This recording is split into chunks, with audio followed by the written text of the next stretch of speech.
자, 1월 3일 리눅스 수업입니다. 일단 오늘 1교시는 어제 PPT에서 남은 마지막 단원 하고요. 그다음에 그 마크다운 파일 배포한 것 중에 11단원의 내용을 이제 진행을 하려고 합니다.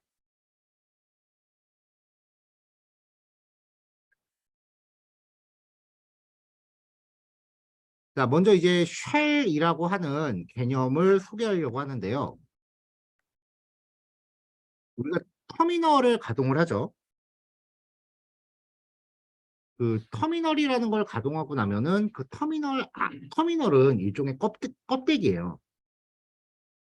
그 터미널 안에서 가동되는 일종의 그 프로그램이 있어요. 그러니까 터미널이라고 하는 것 자체는 그 껍데기고 그 안에서 가동되는 프로그램을 쉘이라고 해요. 명령어 해석기라고 부르는데 리눅스는 윈도우 같은 경우는 쉘이 명령 프롬프트 한 종류밖에 없다고 봐도 사실 무관하기는 해요. 실제로는 몇 가지 종류가 여러 개 있긴 한데 근데 리눅스는 거의 그 바시쉘, C쉘, 본쉘 뭐 이렇게 종류가 꽤 여러 가지가 있습니다. 그나저나 제 태블릿이 잘 안 먹네요 지금. 아, 들어왔다 이제. 이렇게. 자, 그래서 이제 쉘이라고 하는 거는 그 명령어 해석기예요. 그리고 환경 변수를 제공을 해요. 지역 변수라는 것까지는 뭐 크게 신경 안 써도 되고요. 환경 변수라고 하는 걸 제공을 하고요.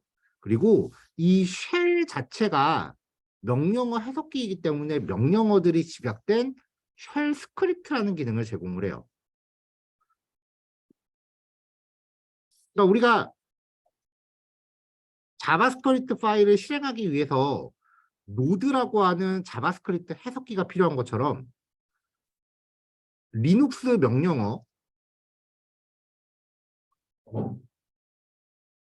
명령어를 실행하기 위해서 이 쉘이라는 게 필요한 거예요. 그리고 이 명령어들을 사용해서 쉘 스크립트라는 거를 작성하기도 합니다.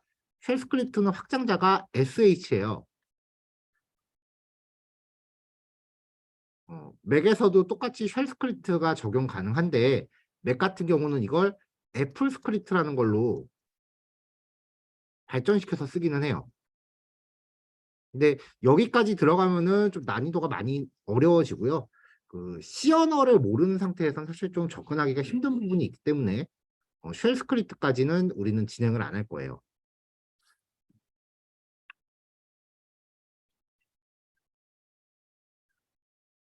자, 여러 가지 기능이 있는데요. 일단은 명령어에 그 별칭을 적용해서 명령어 별을 단축키처럼 만들어 쓸 수가 있어요. 알리아스라고 하는 기능인데 예를 들어서 알리아스 한 다음에 헬로는 담고서 git 풀 오리진 메인 이렇게 작성을 하면 헬로라고 단어 치고 엔터 딱 치면 이 명령어가 그냥 일괄적으로 실행되는 그런 거고요. 히스토리는 저번에 한번 봤었죠? 그다음에 탭키 써서 파일 이름을 완성할 수 있다. 이것도 전에 봤었고요. 그리고 프롬프트 제어, 환경 변수의 쉘 프롬프트 정보를 바꿀 수 있다. 이건 조금 이따가 화면을 보면서 얘기하는 것이 낫고요.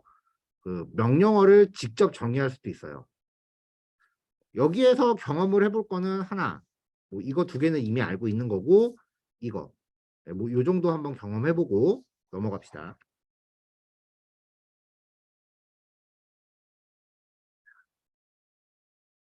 자, 이 쉘 관련된 기능은요. 사용자 계정에 종속돼요. 운영체제 레벨에 적용되는 게 아니라 사용자마다 각각 독립적인 환경을 가져가요. 그래서 어느 아이디로 하건 상관이 없어요. 알리아스라고 하고서 ls에다가 ls-l이라고 하면 이제 ls라는 키워드를 적는 것만으로 이 명령어가 통째로 실행이 되는 거죠. C라고 하는 키워드에다가 클리어라는 명령을, 클리어는 화면에 출력되는 내용을 지우는 기능이에요. 그래서 C라고 입력하고 엔터 치면은 화면에 출력되어 있는 내용이 싹 지워집니다. 근데 이렇게 터미널 상에서 알리아스를 적용하는 건요, 터미널을 껐다 키면 이 내역은 다 사라져요. 일시적이에요. 이걸 영구적으로 쓰고 싶으면은 환경 설정 파일에다가 기입을 해야 돼요. 자, PS1이라고 하는 건 여기 표시되는 요거 있죠. 요거. 터미널 실행하면은 앞에 정보 나오는 거 있죠. 사용자 계정, 컴퓨터 이름, 그 다음에 내가 위치한 폴더. 이거를 프롬프트라고 해요. 여기를 바꾸는 거예요. 달러 로그네임은 사용자 이름, 골뱅이를 무조건 하나 넣어주고, 달러 PWD는 현재 위치한 폴더, 그리고 샵을 표시해라. 이런 식으로 프롬프트를 재정의할 수 있는데, 사실 이거는 잘 안 씁니다. 왜냐면은 이거를 재정의를 좀 더 그럴싸하게 해주는 ZSH 쉘이라는 게 있기 때문에 지금 우리 리눅스에서 적용되어 있는 바쉬 쉘에서는 이걸 쓸 일은 별로 없어요. 그러니까 이 페이지는 뭐 굳이 실습 안 하셔도 돼요.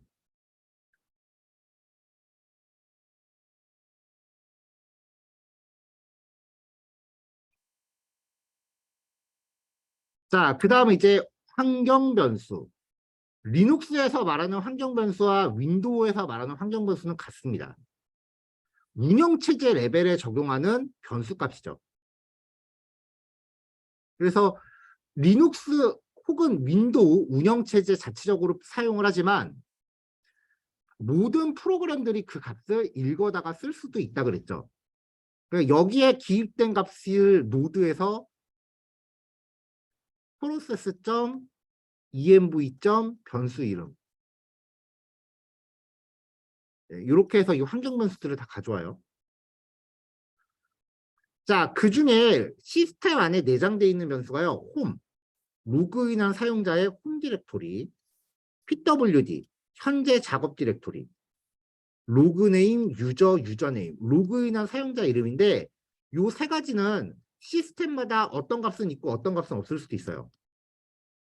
PS1은 쉘 프롬프트, 호스트 네임은 호스트 이름, 쉘은 현재 쓰고 있는 쉘의 종류. 이런 값이에요. 자, 그 노드에서 왜 설정 파일을 env라고 하냐면요. 리눅스에서 환경 변수를 env라고 불러요. 그러니까 운영 체제를 알면은 프로그램에서 쓰는 용어들이 대충 매칭이 돼요. 반대로 이제 프로그램을 알고 리눅스를 접하면은 아, 그게 얘구나 라고 매칭도 돼요.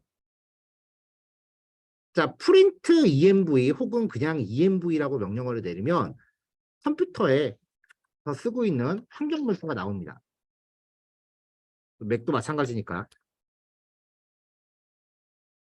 프린트 env라고 하고 엔터 치면은 현재 제 컴퓨터에 세팅되어 있는 모든 환경 변수가 다 나오는 거예요.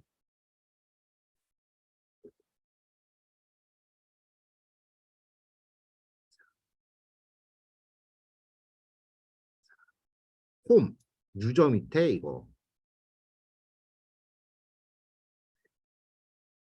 뭐 이런 식으로 여기에 이제 환경 변수들이 쭉 있는 거죠. 이 값들을 노드에서 process.env.infopass라고 하면은 이 값이 딸려오는 거죠.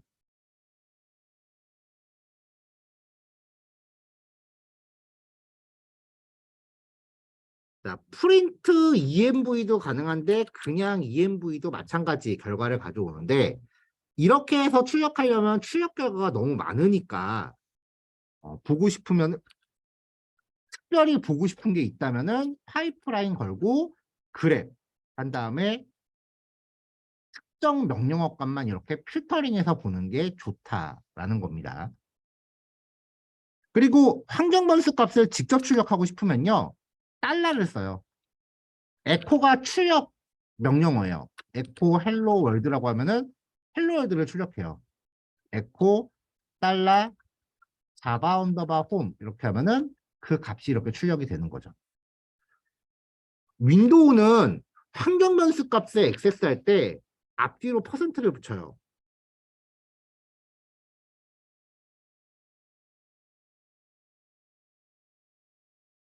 에코라는 명령어는 윈도우 명령 프롬프트도 있어요.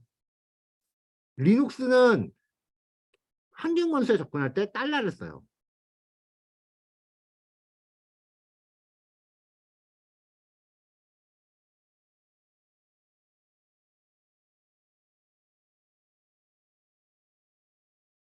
자, 새로운 환경 변수를 설정할 때는 익스포트라는 구문을 씁니다.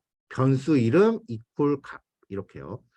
만약에 기존의 값을 유지하면서 새로운 값을 내가 누적 덧붙이고 싶다라고 하면은 기존 변수를 명시하고 콜론 그리고 그 뒤에 새로운 값을 기입합니다. 자, 프린트 env라고 하면 전체 값들이 다 출력되고 보고 싶은 것만 그랩 명령어로 출력을 하면 되죠. 만약에 해당 값이 없으면 아무것도 출력이 안 돼요. 자, 환경 변수를 등록할 때는 익스포트 명령을 씁니다. 익스포트 변수 이름 이퀄 값 하면은 에코한 다음에 변수 이름 했을 때 내가 적용한 내용이 나오죠. 그럼 이때부터 이 웰컴 메시지라고 하는 걸 노드에서 process.env.welcome 메시지라고 하면은 이 헬로월드라는 값을 노드에서 갖다 쓰는 거예요. 물론 리눅스에 이렇게 등록을 안 하기 위해서 그 따로 우리가 env 파일을 만들어서 쓰긴 하지만 원래는 얘가 정석이라는 거죠. 자, 각종 환경 변수들을 쭉 출력을 해봤어요. 근데 뭐 요거는 그 굳이 일일이 다 출력해 볼 필요는 없고요. 자, 홈 그리고 로그 네임 유저 호스트 네임 쉘. 네, 뭐 요 정도만 그냥 체크해 보시고 나머지 거는 무시하셔도 됩니다. 잘 안 쓰는 것들이에요. 왜냐면 대체할 명령어가 있기 때문에. 자, 환경 변수라는 개념만 이해하시면 돼요. 중요한 건 이제부터예요. 쉘 초기화 파일. 시스템이 부팅될 때 자동으로 인식되는 파일입니다. 각종 환경 변수 설정, 그리고 아까 봤었던 알리아스, 명령어에 대한 별칭. 이걸 그냥 터미널에서 세팅하면 재부팅하면 날아간다 그랬죠. 근데 이 내용들을 이 쉘 초기화 파일이라는 데다가 기입하면은 시스템이 부팅될 때마다 여기 있는 내용을 다 인식하기 때문에 영구적으로 유지돼요. 자, 1차 초기화 파일과 2차 초기화 파일이라는 게 있어요. 1차 초기화 파일은 다시 언더바 프로파일 앞에 점 붙어 있습니다. 2차 초기화 파일은 다시 rc라고 하는 파일이에요. 근데 2차 초기화 파일은 잘 쓰진 않아요. 처음에 얘를 읽고 그 다음에 얘를 읽는다는 건데 보통은 그냥 1차에서 끝내요 다. 그러니까 2차 초기화 파일은 생각하지 말고 1차만 생각하세요. 리눅스가 부팅을 하면요. 일단은 사용자 계정이 누구건 간에 일단 얘를 열어요. 얘를 읽어드려요. 모든 사용자를 위해서 적용되는 거고요. 그 다음에 현재 로그인한 사용자 홈 디렉토리 안에 있는 바쉬 프로파일이라는 걸 읽어요. 그러니까 여기에다 세팅하면은 지금 로그인한 사용자한테만 적용되는 설정이고 여기다 설정하면은 모든 사용자한테 적용되는 설정이에요. 자, 윈도우에서 환경 변수 설정하는 화면 기억나세요? 처음에 이렇게 나오면은 환경 변수가 이렇게 위아래로 공간이 나눠져 있어요. 일어나면 기억나세요? 여기에 새로 만들기, 편집 뭐 이렇게 버튼이 이렇게 있었잖아요. 그 화면을 보면은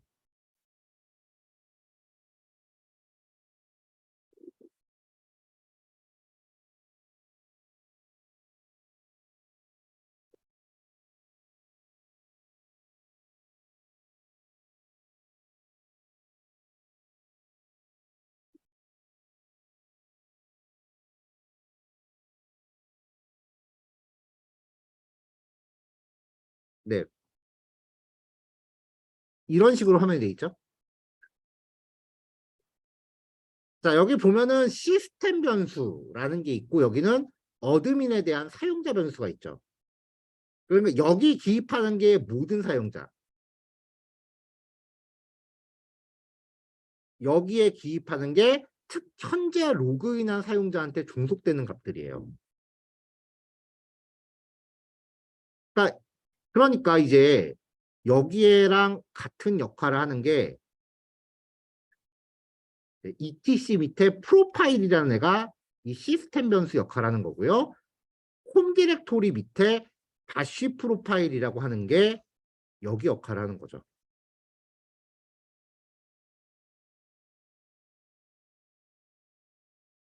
리눅스하고 윈도우는 비유하자면 MS 워드와 한글 이런 관계예요. 그러니까 겉모양이나 아니면 사용 방법은 다를지언정 얘네들이 역할과 원리는 똑같아요, 둘 다. 운영체제이기 때문에 둘 다. 그러니까 양쪽에서 개념이 통용되는 것들이 굉장히 많아요.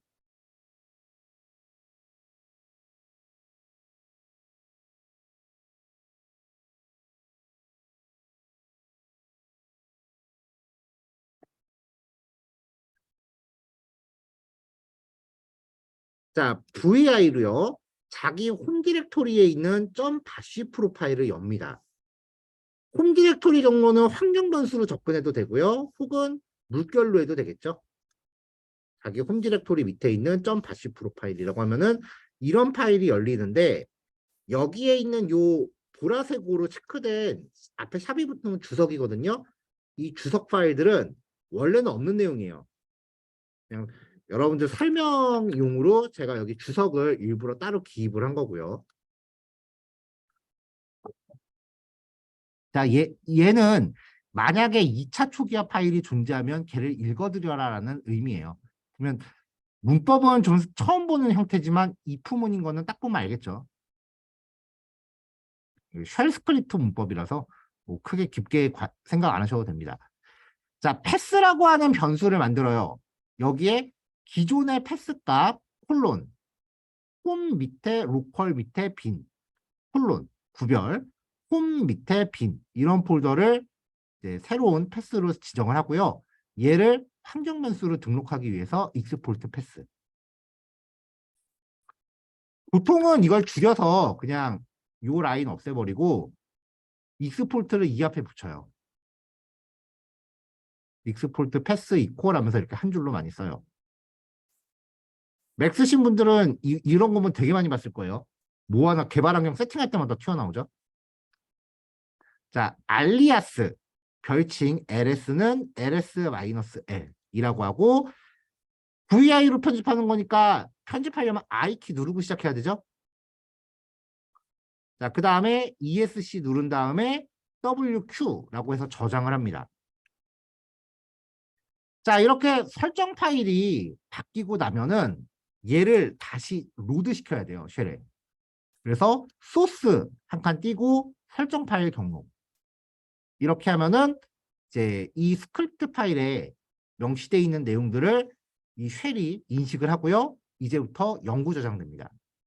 그래서 ls라고 명령을 내리면 앞에 파일에 의해서 이 내용이 실행이 되는 거예요. 그래서 이렇게 들어가는 거죠. 자, 실제로 사용 예시를 보여드려 볼까요?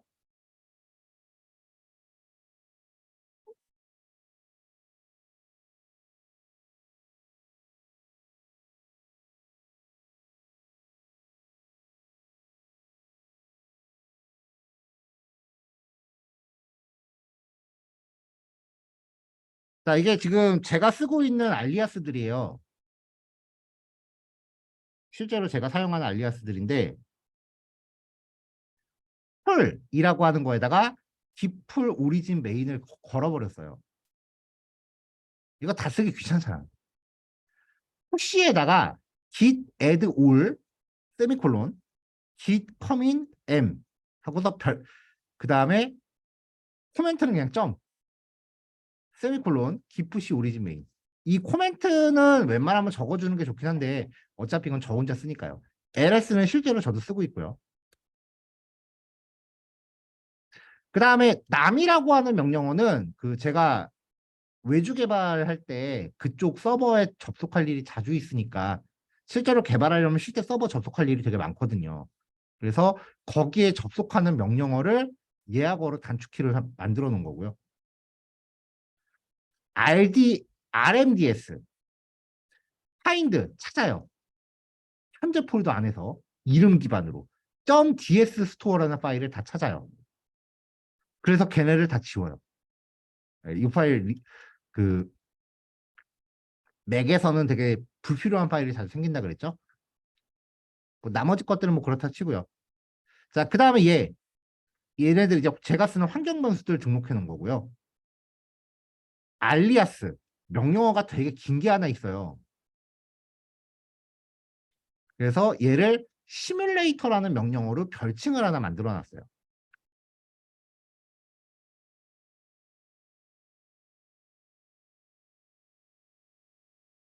그래서 ls라고만 치면 실제로 이렇게 나오고 풀이라고만 때리면 디풀 오리진 메인이 자동으로 되는 거예요. 그리고 푸시라고만 하면은 add commit 푸시가 그냥 자동으로 다 들어가는 거예요.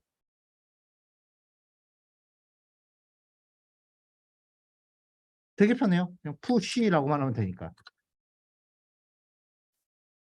남이라고만 치면은 원격지 서버에 지금 들어온 거예요. 자, 프롬프트 형태가 바뀌었죠?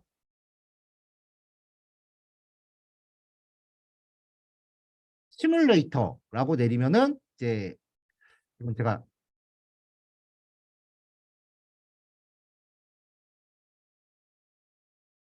또 뭘 깔아야 된다네.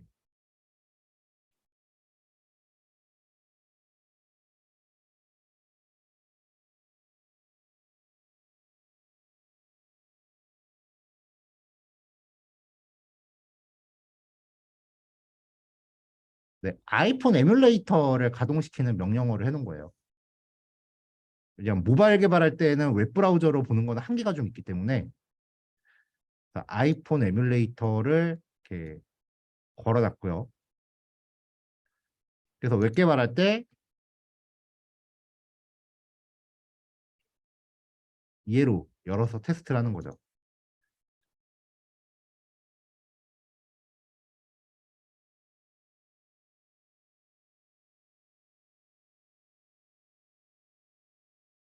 얘를 쓸 때는 개발자 도구는 어쩔 수 없이 사파리를 써야 돼요.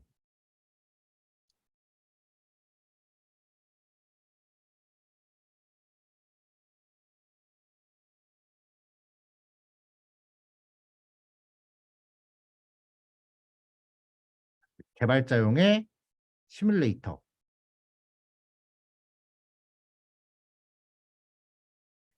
들어가면은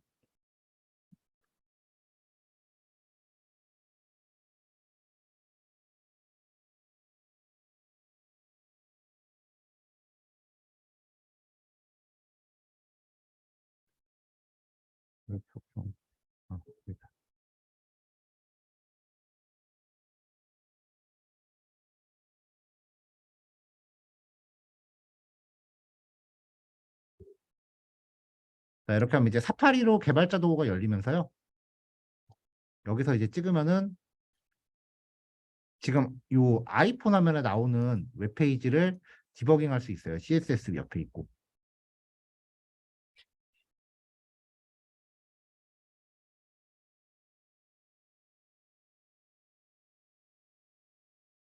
표시가 되죠. 네, 나중에 이제 맥 쓰시는 분들은 이런 기능도 한번 써보시면 재밌을 거예요. 반대로 그 구글 크롬은요. 안드로이드 시뮬레이터나 아니면 안드로이드 핸드폰 연결해서 그 스마트폰에 나와 있는 웹페이지를 크롬 브라우저 개발자 도구로 역추적할 수 있어요. 나중에 아마 모바일 웹 개발 하실 일도 분명히 있을 텐데, 그럴 때 한번 찾아서 확인하시면은 그 도움이 될 겁니다. 분명한 거는요, PC에서 보는 거랑 실제 폰에서 보는 거랑 결과가 좀 미세하게 달라요. CSS 적용되는 것도 좀 차이가 좀 있고요. 그래서 모바일 개발할 때는 웬만하면 브라우저로는 테스트 안 하는 게 좋아요. 최종 테스트는 항상 폰으로 마무리하셔야 돼요. 많이 달라요.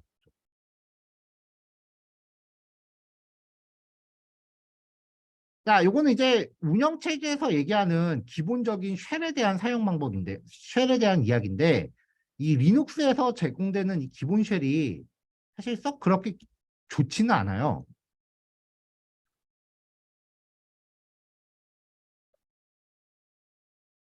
자, 그래서 이제 ZSH라고 하는 쉘을 보통 많이 깔아서 사용을 합니다. 자, 지금 요거는 우분투 기반으로 ZSH 쉘을 사용하는 기능이에요. 자, 먼저 이제 CURL이라고 하는 프로그램하고요. GitHub 클라이언트를 깔아야 돼요. 프로그램 깔 때 apt-get이라는 명령어로 깐다 그랬죠? 프로그램 설치는 루트 권한으로만 가능하니까 sudo를 써야 돼요.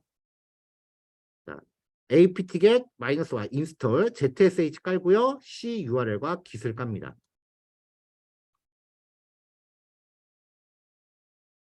자, 그 다음에 기본 쉘이 바시 쉘이었잖아요. 그거를 ZSH 쉘로 바꿉니다. 현재 사용자에 대해서 CHSH-S 달러 which ZSH. 요거는 change 쉘의 명령 약자고요. which는 파일의 경로를 찾는 명령어예요. 그래서 ZSH의 경로를 요 자리에 넣어라 라는 뜻이 돼요.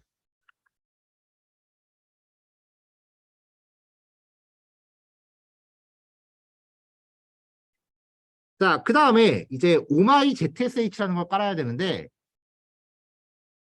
얘가 설정이 어마어마하게 어렵기 때문에 기본적인 설정을 누가 이제 다 해갖고 그 깃허브에 올려놨어요. 그래서 CURL이 원격지 파일을 여는 명령어예요.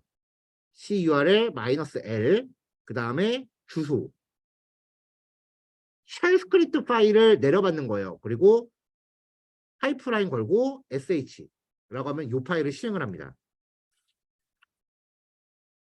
그러면 얘가 뭔가 내려받아서 기본적인 설정을 쫙 해요. 자, 설치가 완료되면 로그아웃하고 다시 로그인 하세요.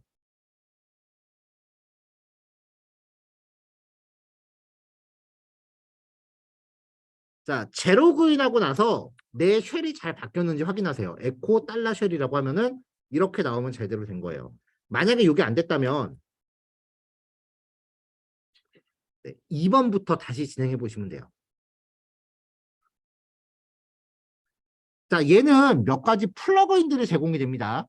첫 번째가 문법 강조 플러그인이에요. 깃에서 클론 받으시면 돼요. 사용자 홈 디렉토리 안에서. 그리고 명령어 자동 완성 플러그인도 있어요.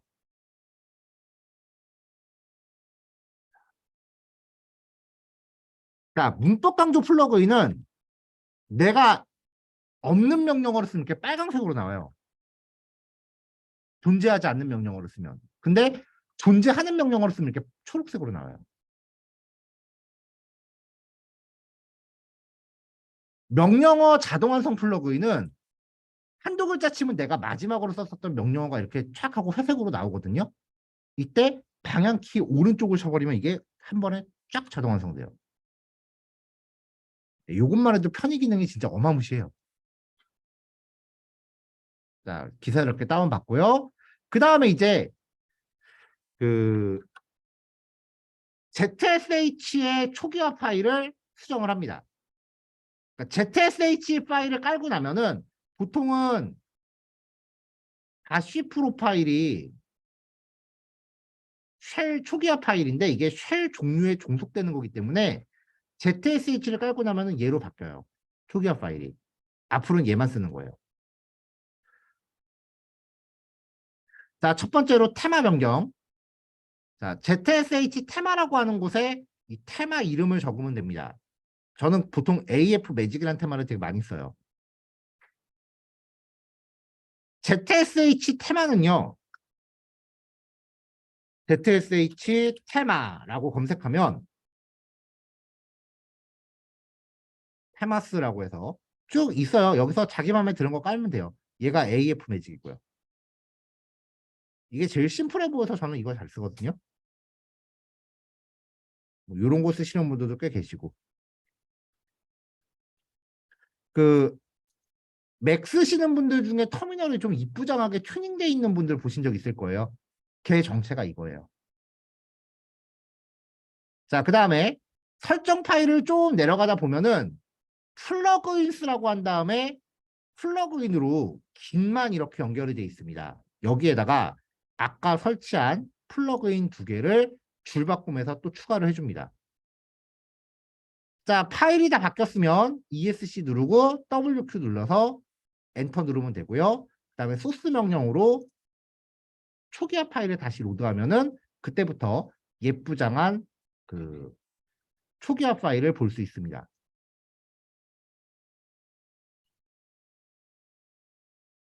자, 명령어들이 여기부터는 좀 무시무시하죠. 얘네들은 제가 단톡방에다 좀 올려줄게요.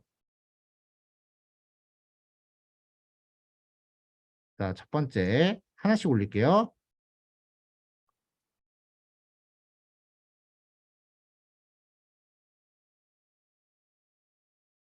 두 번째,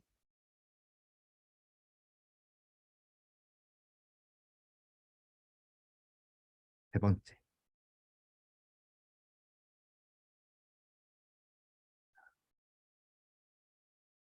자, 맥에도 VI가 있고 다 있어요. 어, 리눅스에서는 그냥 쉘 정도만 처리하는데 이제 맥에서는 좀 더 많은 기능을 세팅해서 쓸 수 있거든요. 가령 예를 들면은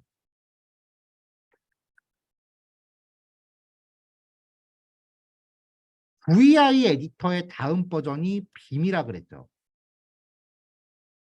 이 빔의 종류 중에 네오빔이라고 하는 편집기가 있어요.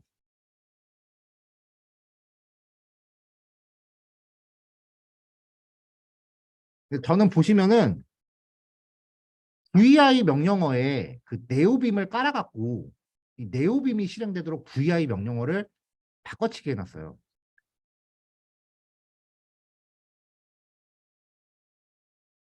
그래서 VI helloworld.js라고 하면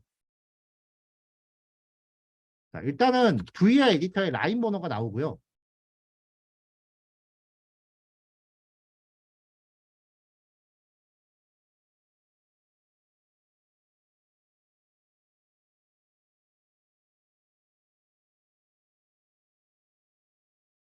보여요? VI가 이제 자동 완성이 되어 있대.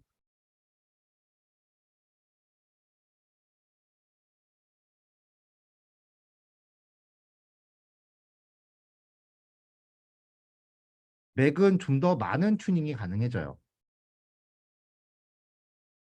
이미 그 우리 첫 주 수업 내용을 착실하게 따라오신 분들은 사용하시는 맥이 ZSH 환경으로 바뀌어 있을 겁니다. 왜냐면 맥 사용하시는 분들 이거 첫 주에 세팅하고 넘어갔어요. 만약에 본인 쉘이 지금 아직까지도 일반 바시 쉘이다라고 하면은 첫 주 수업을 못 따라온 거예요, 사실은. 자, 이제 한 분한테만 들었던 건데 맥 사용하시는 분들의 최종 봉인을 해제합시다. 이건 제 홈페이지는 아니고요. 그 누군가 정리를 되게 잘 해놨길래 저도 이거 쟁여놓고 있거든요. 뭐 맥 초보 탈출이라고 해서 맥 설명이니까 이건 뭐 필요 없고 그다음에 기본 가이드, 맥OS 설치, 뭐 인터페이스 이거는 뭐 다 알 테고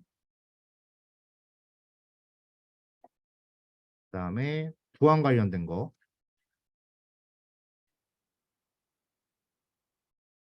기본 시스템 설정 뭐 여기 있는 것도 다 따라 하시면 좋고요.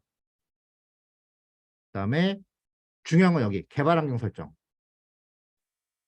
이 사람은 터미널 수량한 뭐 이렇게 인트로 화면도 해놨더라고요. 전 이거 지저분해 보여서 안 했는데 아이텀이라고 해서 기본 터미널보다 훨씬 좋은 녀석이고 디자인, 칼라 프리셋 이렇게 나오는 거 이렇게 바꾸는 거, 뭐 마진값 수정, 템라인 제거 뭐 쭉 하고 이제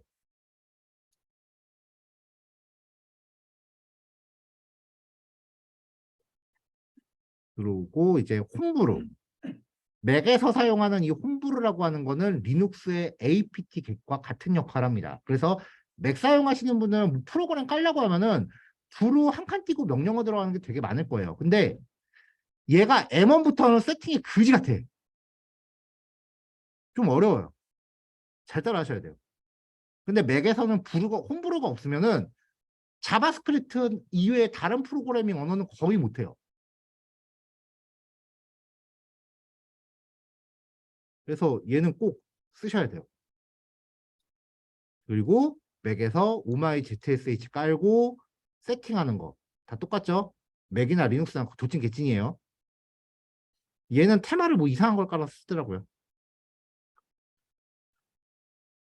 쭉 요거 따라 하시면 이제 터미널이 되게 이뻐져요. 예, 그 밖에 네오빔 저도 요거 깔아서 쓰는 거고요.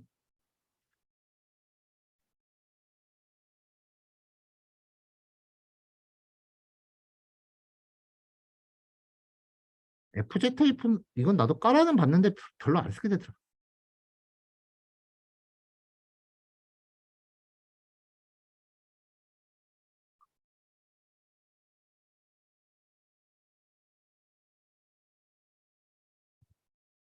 깔긴 했는데 잘 안 쓰게 되더라고요.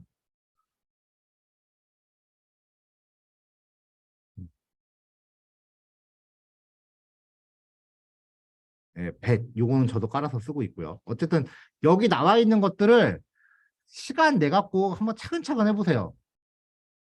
그럼 적어도 이제 이때부터 맥이 돈값을 하기 시작을 할 거예요.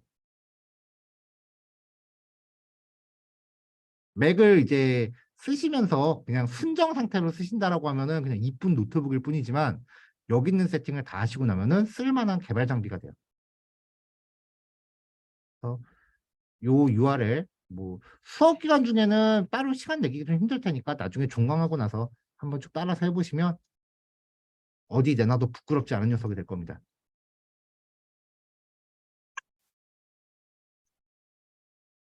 자, 여기까지 일단은 진행하시면 되고요.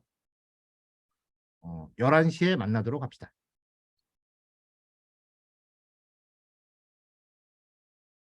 자, 요번 주제는 네트워크 관련된 기본 상식들에 대해서 소개하는 단원입니다. 특히 웹 개발자 면접에서 단골로 나오는 질문들이에요. 자, 네트워크 관련해서 이야기할 때 가장 먼저 나오는 이야기가 TCP/IP라고 하는 거예요.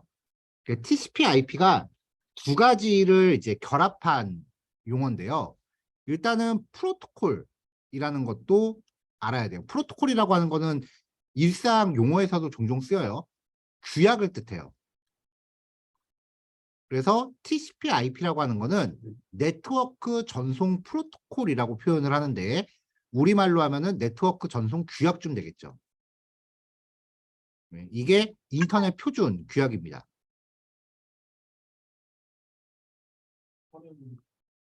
아, 잠시만요. 화면 공유 잘못되어 있나요? 오케이, 오케이, 오케이.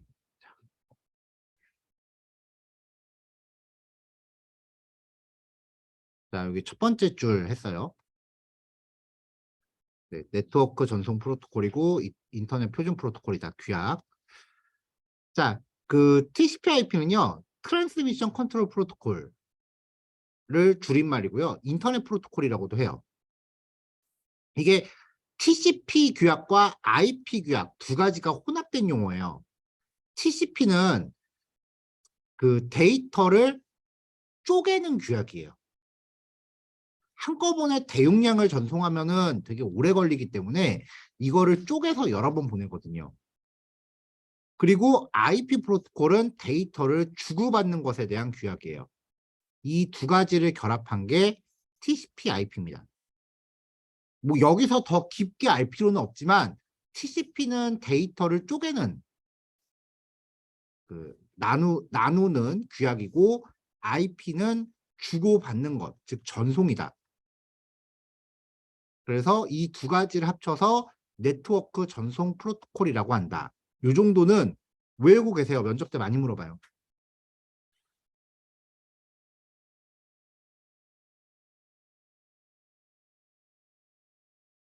한 가지 걱정되는 게 지금 우리 반 친구들이 거의 공통적으로 이런 암기에는 되게 약한 모습을 보여서 이 친구들 면접 가면 힘들지 않을까라는 느낌이 되게 많이 들긴 하는데 종강 후에 따로 시간 내셔서 이런 그 IT 상식 같은 것들 좀 꼭 기억을 해 놓으세요.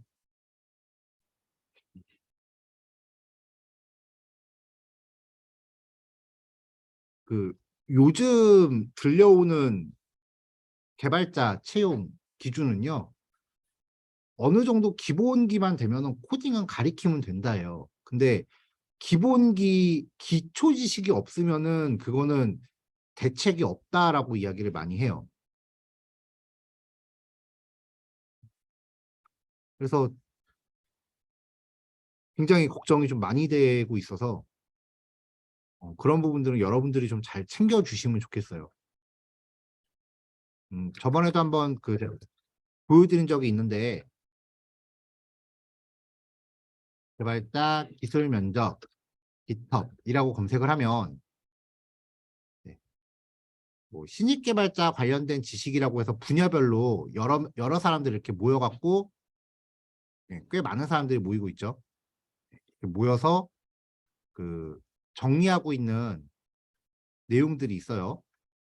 그러니까 여기에 나온 것들은 저 사람들이 경험했을 때 한 번 이상 면접에서 질문을 받아봤는 내용들을 정리한 거거든요.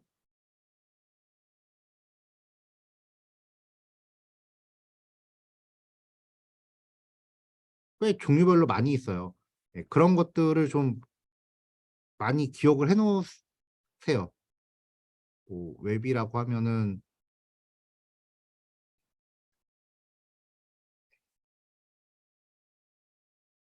섭에서 마크다운 이런 게 안 열릴 때가 많더라고요, 좀. 네. CSR하고 SSR. CSR은 클라이언트 사이드 렌더링. 우리가 하고 있는 리액트 개발 방식이 CSR이고요. SSR은 서버 사이드 렌더링. 뭐 기타 등등. 네. 아마 여기에 있는 것들에 대해서 거의 한 6, 70%는 우리도 수업 시간에 다 언급을 했을 거예요. 그러니까 꼭 이런 것들 그 따로 어, 정리를 해서 암기하세요. 자, 넘어갑시다. 네, 그다음 IP 주소. 네트워크상에 존재하는 각 컴퓨터의 고유 번호라고 정의가 됩니다. 그냥 컴퓨터 주소예요. 방식이 두 가지가 있는데 IPv4 방식하고요. IPv6 방식 두 가지가 존재합니다. 근데 IPv6는 거의 안 써요.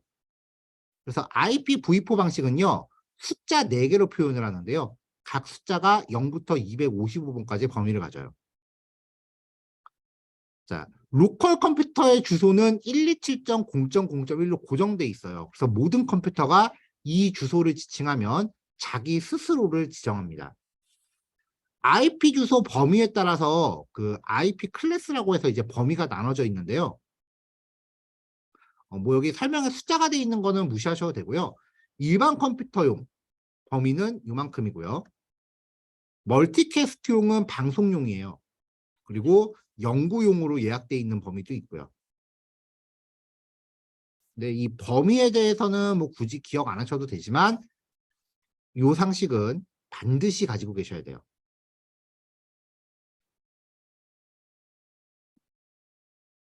자, 그다음 공인 IP 수업하면서 여러 번 이야기했었죠. 공인기관에서 할당받아서 사용합니다. 네트워크상에 공개되어 있는 유일한 IP고요. 공인 IP를 알고 있으면 누구나 쉽게 접속이 가능하기 때문에 이 공인 IP가 보통 상용 서비스 구축에 많이 사용이 됩니다.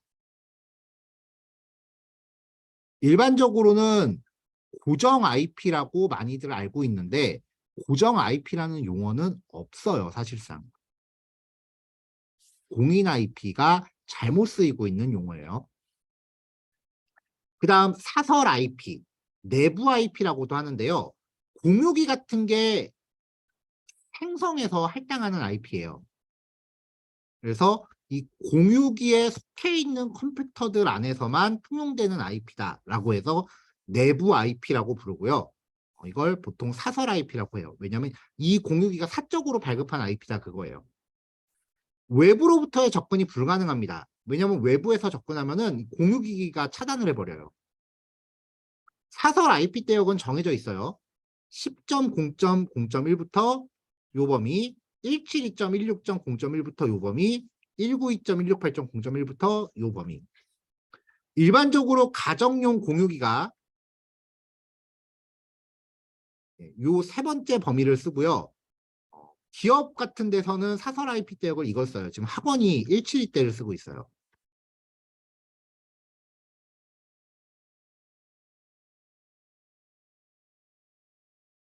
자, 위쪽에 있는 이 IP 대역은 기억할 필요 없다고 했지만 사설 IP 대역은 기억을 하고 계셔야 돼요.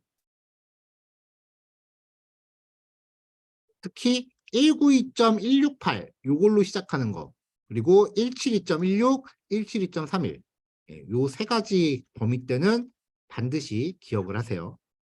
지금 말하는 거는 개발자라면 다 상식이에요.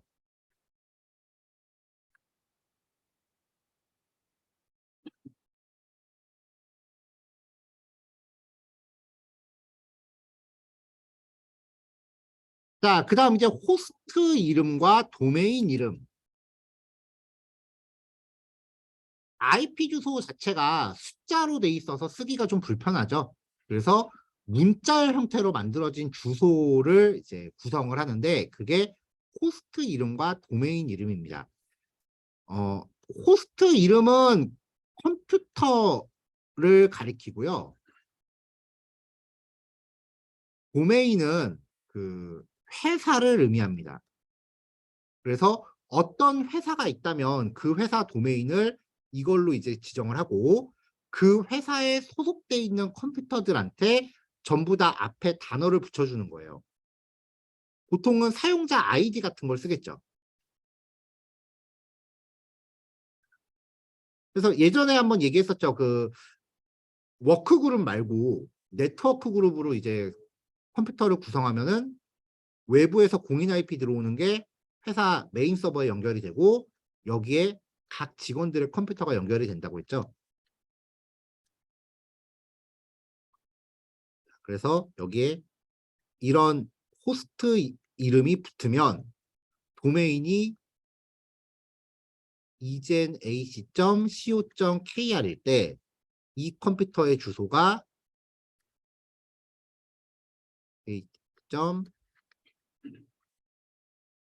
egenacademy.co.kr이다. 그리고 이 컴퓨터에서 운영하고 있는 웹서버가 있다면 그 웹서버에 접속하기 위해서 HTTP가 붙는 거예요.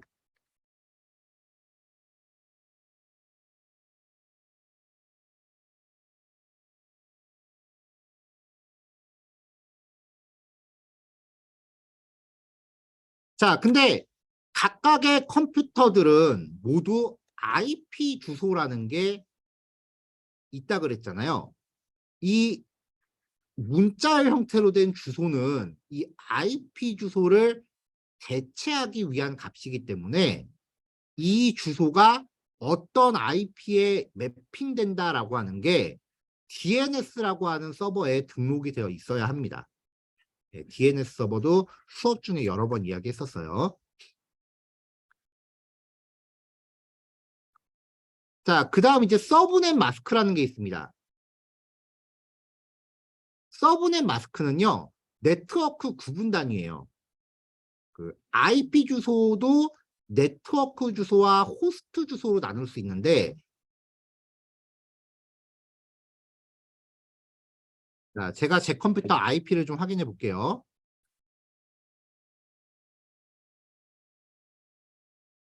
뭐가 엄청 많네.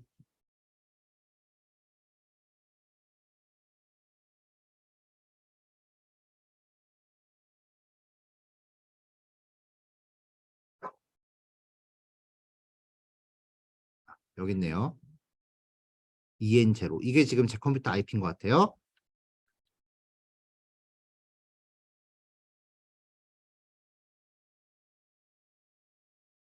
자, 지금 학원에 접속한 상태에서 IP를 확인한 겁니다.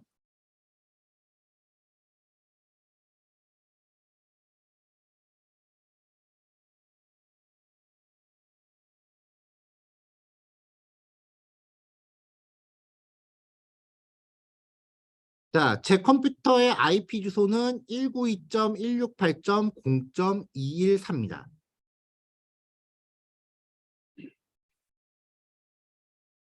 자, 그 다음에 넷마스크가 지금 16진수로 출력이 돼갖고 좀 확인이 안 되네요. 그럼 이거 말고 다른 걸로 봅시다.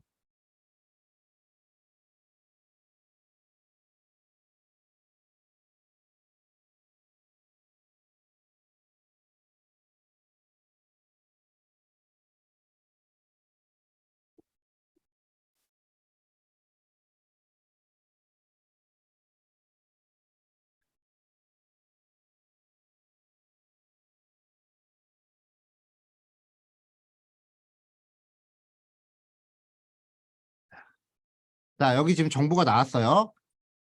학원 고정 IP로 한 건데, 자, IP 주소가 172.16.143.40이에요. 그 다음에 서브넷 마스크가 25.25.0.0이죠. 25.25.0.0이다. 이렇게 되면은 이 서브넷 마스크가 어떤 데는 255가 세 자리까지 가는 데도 있어요. 25.25.25.0 이렇게 가는 데도 있어요. 서브넷 마스크에 들어가는 주소는 255 아니면 0이에요. 이게 무슨 뜻이냐면 지금 255가 앞에 두 자리랑 매칭되잖아요. 그러니까 지금 제가 연결돼 있는 네트워크에서는 이 앞에 두 자리가 같은 애들은 같은 네트워크. 그러니까 지금 이젠 아카데미라고 하는 네트워크 안에서는 172.16으로 시작하는 컴퓨터들이 전부 동일 네트워크란 뜻이에요. 그리고 각각의 컴퓨터들은 이 뒤에 두 자리가 서로 다르게 세팅이 됩니다. 보통 여기처럼 이렇게 사무실 안에 컴퓨터가 여러 대가 있다면 얘가 이제 사무실 혹은 팀 혹은 여기는 강의실이겠죠? 그걸 뜻하는 거고요. 뒤에 들어가는 이 번호는 각 컴퓨터를 뜻해요.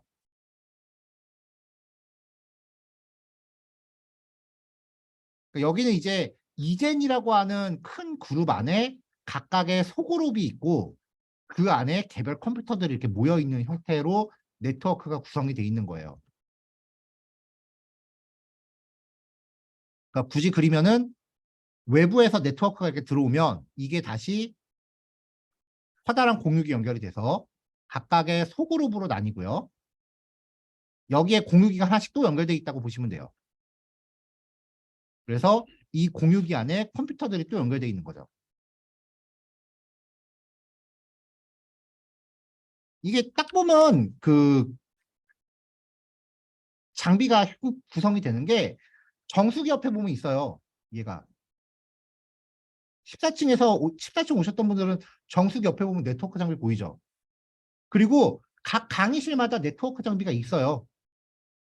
그 전에 제가 카메라로 한번 보여드렸을 거예요.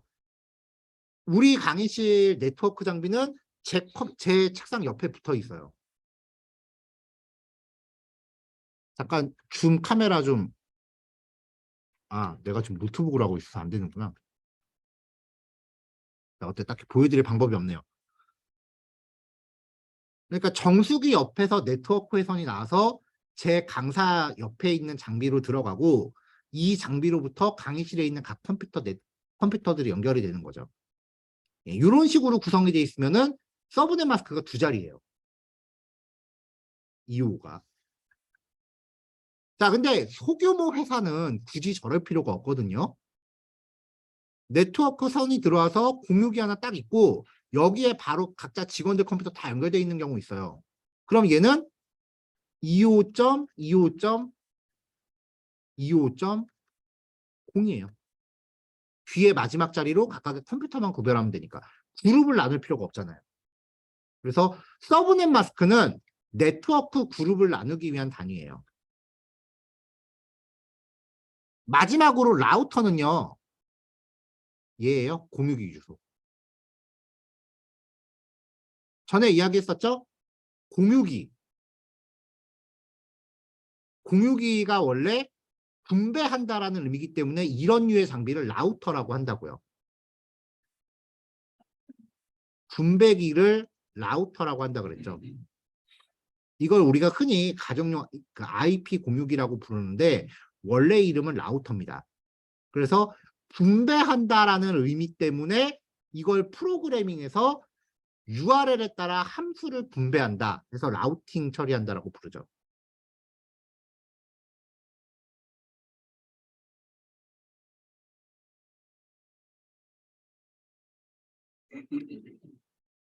자, 브로드캐스트 주소는 마지막 자리가 무조건 255인데요. 얘는 네트워크 상의 모든 컴퓨터와 통신하는 주소예요. 브로드캐스트까지는 모르셔도 돼요. 근데 네트워크 주소와 서브넷 마스크의 관계는 아셔야 되고요. 이 서브넷 마스크가 어디까지가 네트워크 그룹인지를 의미하는 단위를 뜻하는 주소다. 그렇게 나누시면 되고 마지막 각 컴퓨터를 나타내는 주소를 호스트 주소라고 한다. 자, 게이트웨이. 외부 네트워크로 통신을 하기 위한 통로입니다. 그래서 대부분의 네트워크는 라우터가 게이트웨이 역할을 합니다. 아까 이렇게 그렸을 때 뭐 안에 어떻게 돼 있건 간에 외부에서 들어왔을 때 첫 번째로 맞닥뜨리는 이 장비가 게이트웨이예요.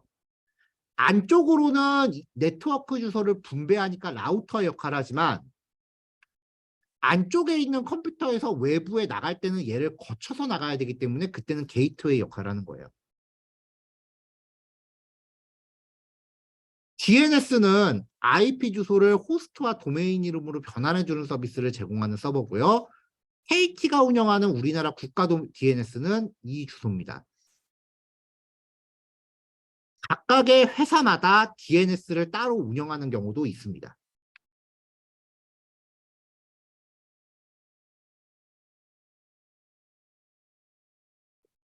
자, 우분투에서 자기 IP 주소를 확인하려면요. IF config라는 명령을 쓰시면 돼요. 맥에서도 마찬가지인데요. 우분투에서 이걸 사용하려면 nettools라는 거를 깔아야 돼요. 그래서 apt-get 업데이트 한번 하고요. apt-get install nettools를 깝니다. 그리고 나서 ifconfig 명령을 때리면요. 네트워크 장치 이름과 실제 할당되어 있는 IP들이 확인이 됩니다.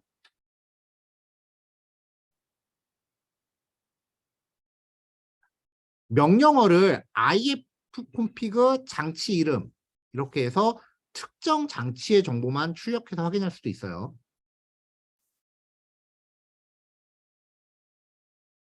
자, 네트워크 접속 가능 여부 확인하기. 자, 이게 내 컴퓨터야. 근데 다른 사람 PC에서 운영하는 노드로 백엔드로 프론트엔드 연동을 시도했는데 연결이 안 돼. 근데 앞만 봐도 내가 코딩한 것 같진 않아. 내 코딩이 잘못된 것 같진 않아. 그러면 이 컴퓨터 자체가 네트워크가 죽어서 그럴 수도 있어요. 그때 1초마다 목적지 컴퓨터로 아무 내용도 없는 패킷을 전송하고요. 다시 결과를 수신해서 네트워크가 서로 연결이 되어 있는지를 확인하는 명령이에요. 이걸 핑이라고 합니다. 핑한 다음에 접속 대상 주소를 지정하면 돼요. 핑 명령은 윈도우건 맥이건 다 가능해요. 업데이트하려니까 좀 깔고 갈게요.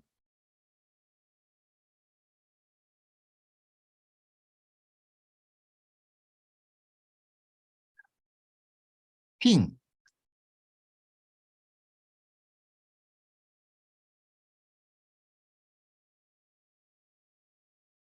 자, 이렇게 하면 얘가 1초에 한 번씩 64바이트씩 계속 보내고 있어요. 그러면 갔다 오는데 이만큼씩의 시간이 걸린다는 거예요, 지금. 3.0, 3ms, 0.00003초 정도 얘기해요. 이게 계속 들어가니까 컨트롤 C를 눌러서 중단하시면 돼요.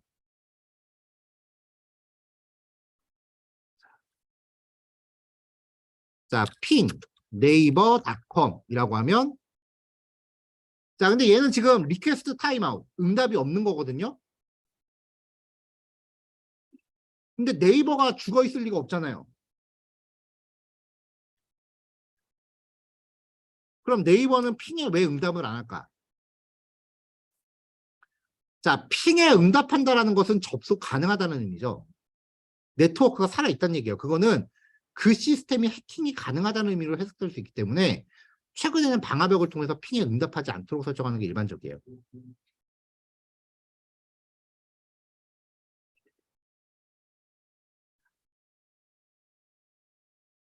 자, 그래서 컨트롤 C를 눌러서 핑을 종료하면은 총 5개의 패킷이 트랜스미트 전송됐다. 여기 다섯 줄 나왔죠? 그리고 5번 수신했다. 내가 5번 접속 시도하고 5번 응답을 받았으니까 정상인 거고 0%의 패킷이 유실되었다. 근데 핑에 응답이 없으면 이렇게 아무 데이터도 없다고 나와요. 그래서 컨트롤 C 누르면은 22개의 패킷을 보냈는데 한 번도 응답을 못 받았어요. 그래서 100% 패킷이 로스, 유실됐어요. 이건 핑에 응답이 없는 거예요.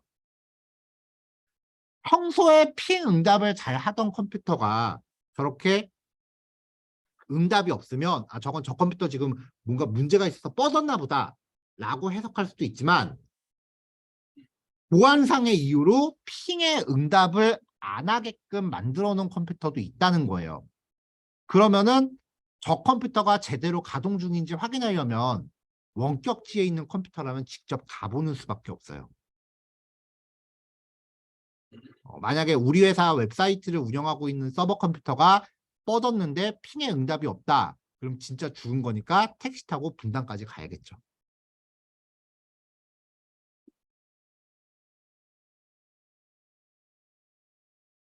자, DNS 상태 점검. 아이고. 자, DNS 서버에 접속해서 동작이 잘 되는지를 검사해요. 그래서 특정 도메인에 대한 IP 주소를 조회합니다. ns 루컵이라는 명령인데요. ns 루컵하고서 도메인 주소 적으면 이 도메인에 대한 응답 결과, 그러니까 이 도메인은 이러한 IP 주소에 연결돼 있다라고 응답이 옵니다. 네이버닷컴 하면은 네이버는 컴퓨터가 지금 4대가 돌고 있네요. 4대의 컴퓨터가 응답을 하고 있다라는 거죠. 자, 여기 보면은 itpaper.co.kr이라고 하는 주소가 나오는데 이게 원래는 제가 갖고 있던 제 도메인이었는데 지금은 이 도메인 없어졌어요. 이 itpaper로 들어가는 테스트는 결과가 안 나올 겁니다. 여러분들이 아는 다른 사이트 주소들을 넣어보세요.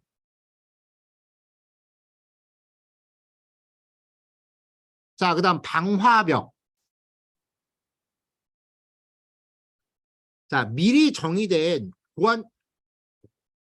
보안 규칙에 기반한 들어오고 나가는 네트워크 트래픽을 모니터링하고 제어하는 보안 시스템입니다.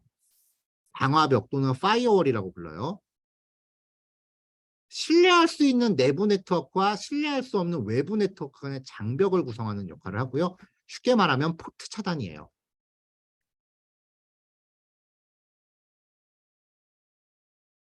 우분투 리눅스는 UFW라고 하는 서비스가 방화벽을 처리하고요. 우분투 설치할 때 기본으로 설치가 돼요.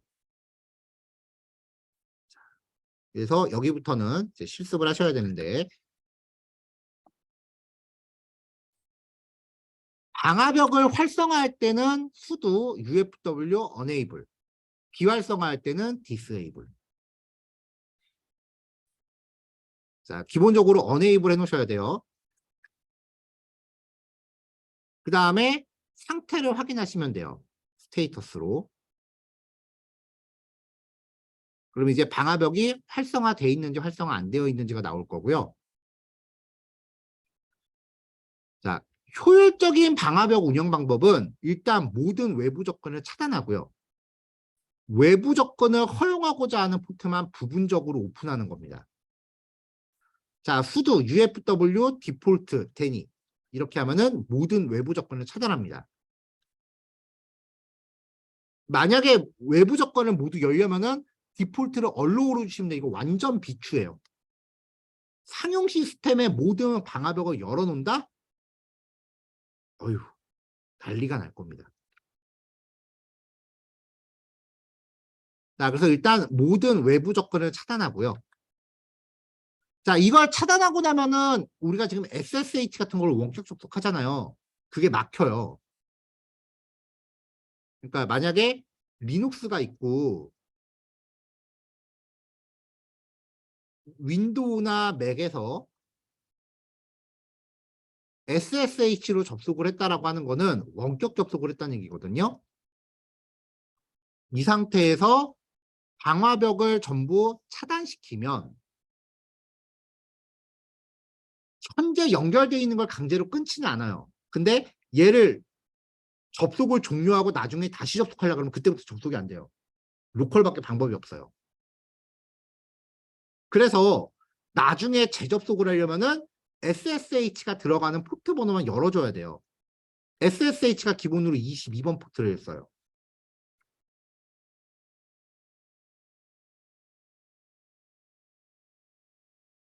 자, 포트를 허용하는 방법은요. UFW allow 하고서 허용할 포트 번호를 기입하면 됩니다. 자, 22번 포트를 열어라. 2222번, 2222번에 TCP를 열어라. 3000번부터 3010번까지 TCP를 열어라.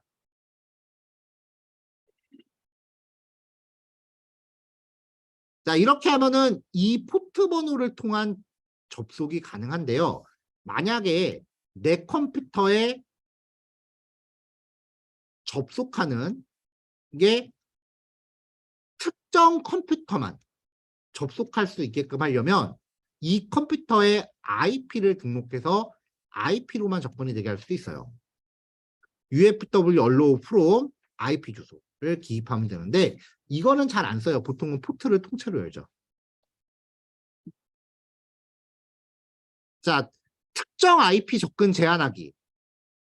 이거는 deny from IP 주소. 자, UFW 딜리트 한 다음에 규칙. 예를 들어서 아까 허용이었다. 그리고 2222번에 TCP라고 하면은 2222번 TCP로 접근을 허용한 규칙을 삭제한다예요. 자, 이런 식으로 이제 다 세팅하고 나면은 방화벽을 다시 한번 로드해 주면요. 스테이트 봤을 때 열려있는 포트가 이렇게 표시가 됩니다. 자, 여기 실습하실 사항 다시 한번 체크할게요. 방화벽 활성화 시키시고요. 그 다음에 여기 이 항목은 실습합니다라고 나와 있는 요거만 하시면 돼요. 상태 확인하시고 그 다음에 모든 접근 차단하세요. 그러고 나서 SSH는 해야 되니까 22번에 대한 포트 접근 내용을 실습합니다. 요 핵만 실습하시면 되겠죠.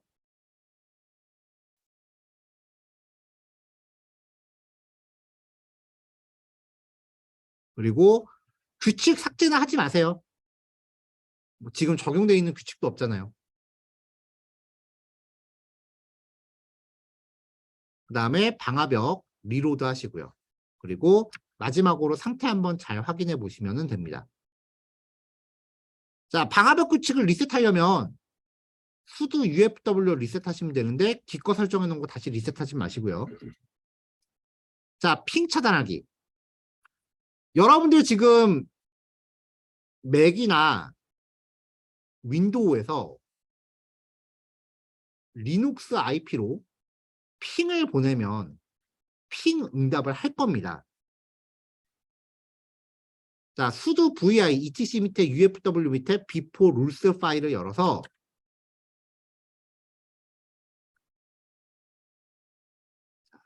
ufw before input 이렇게 되어 있는 요 accept라고 되어 있는 요 부분을 전부 다 drop이라고 바꿔주시면 핑에 대한 응답을 차단합니다. 그리고 방화벽 다시 리로드하면 맥이나 윈도우에서 이제 우분투 리눅스로 핑이 안 들어갈 겁니다.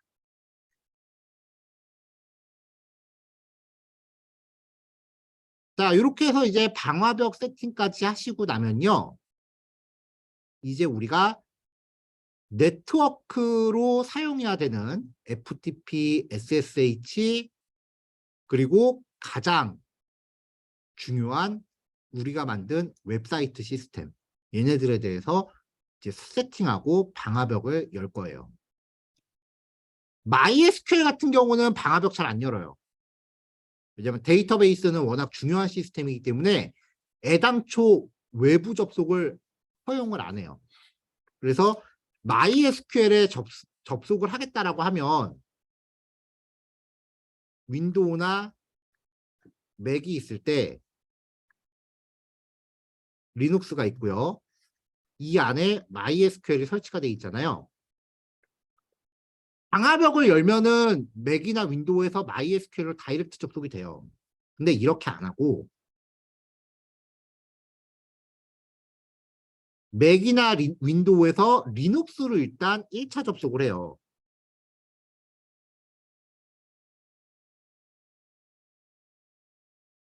일차 접속을 하고 그 다음에 리눅스 안에서 MySQL에 따로 접속을 하는 거죠.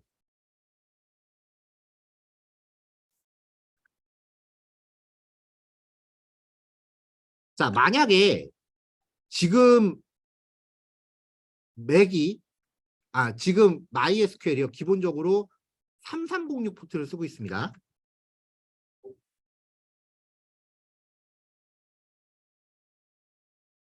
그래, 한번 해봅시다.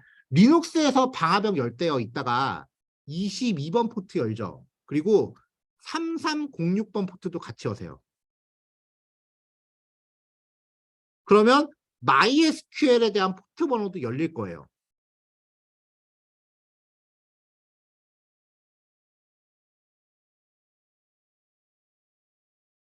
자, 이렇게 하고 나서 우리 전에 MySQL 설치할 때 그 외부 접속 허용하고 뭐 그런 것들 남겨놨었거든요. 진도. 그 부분도 같이 이제 마무리하는 걸로 합시다. 자, 일단 방화벽 설정까지 보시고요. 12시에 다시 모일게요. 12시에 나머지 내용들 다 털어낼 겁니다. 자, 이따 봅시다.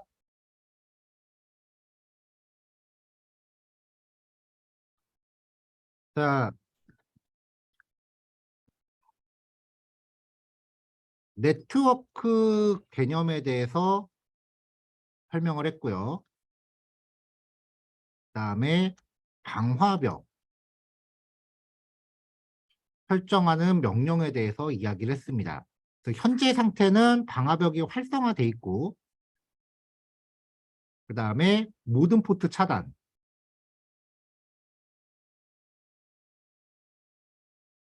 그 다음에 핑 차단 마지막으로 SSH 접속을 위한 22번 포트를 개방한 상태여야 돼요. 자, 이게 현재 상태입니다.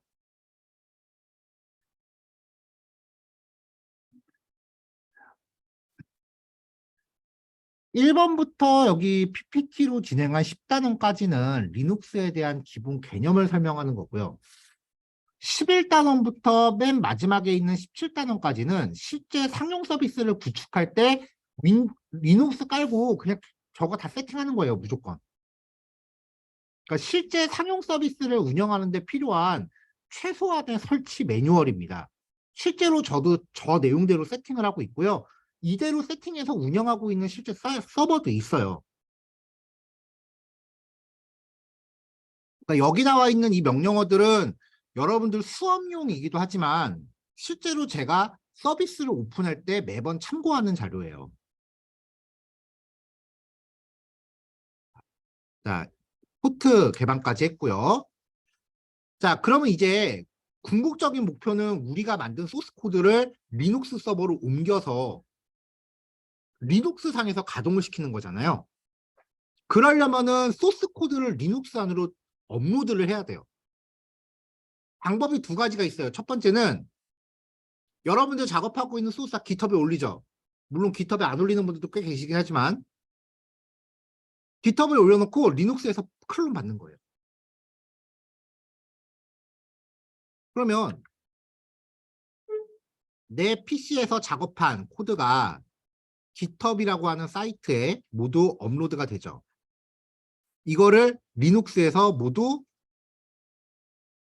클론을 받는 겁니다.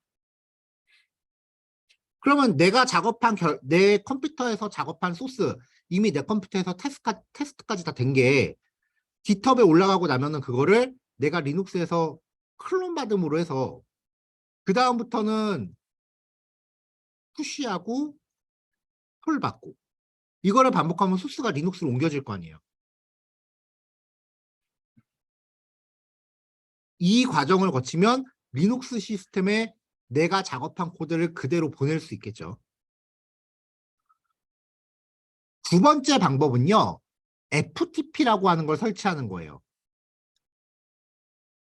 파일 트랜스퍼 프로토콜이라고 해서 파일 업로드 전용 서버예요.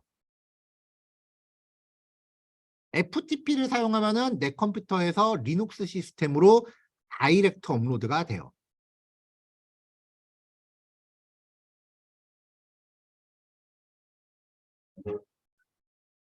뭐 데이터베이스 백업 파일이나 업로드된 이미지, 첨부 파일 같은 거 관리할 때는 보통 FTP로 하는데요. 소스 코드를 옮길 때는 사실 깃허브로 넘기는 걸 더 많이 써요. 왜냐면은 FTP는 변경된 파일만 따로 올리는 기능이 없어요. 그래서 매번 모든 파일을 내가 다 직접 다 올려줘야 되는데 깃허브는 한번 클론 받고 나면은 변경된 것만 푸시하고 풀 받을 수 있기 때문에 소스 코드 이전에는 그 기술로 하는 게 효율이 더 좋아요. 뭐 FTP로 다이렉트로 업로드해도 상관없긴 하고요.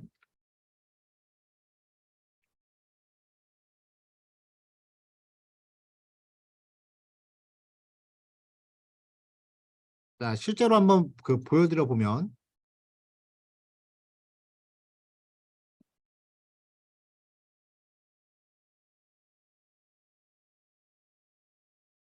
자, 지금 이 소스 코드가 그 여러분들 그 뭐냐 시험 성적 등록하는 사이트 코드예요. 그리고 이게 그 여러분들한테 매일 이메일로 그 리포트 나가는 그 코드거든요. 얘는 이제 컨트롤러 부분에 해당하는 코드고 이게 이제 이메일 발송에 대한 템플릿입니다. 보이시죠? 대충 좀 익숙한 문구가 있죠? 예, 이런 식으로 이제 if문으로 처리해 놓고 제가 코드를 이제 버튼 누르면 요 메일이 자동으로 발송되게끔 하고 있어요.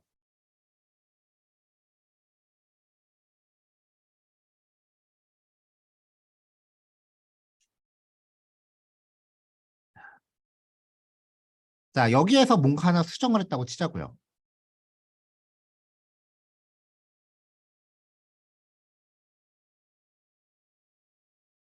자, 요만큼을 수정을 할게요. 그냥 줄바꿈만 좀 바꿨습니다.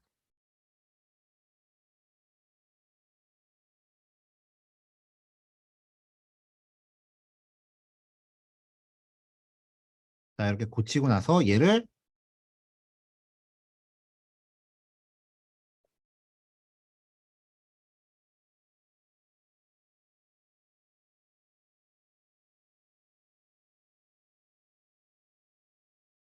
푸시를 합니다. 깃에다가.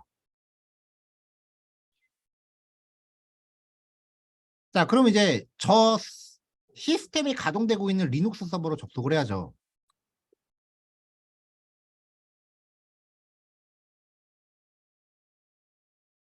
자, 그럼 저기 저 퍼블릭 HTML이라고 하는 폴더가 그 프로그램 소스 코드가 있는 폴더거든요. 여기서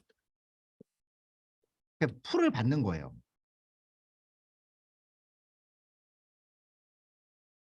그럼 이제 풀이 다 들어오는데 저는 이미 풀이 다 돼 있어요. 왜냐면은 이걸 매번 이렇게 하기 또 귀찮으니까.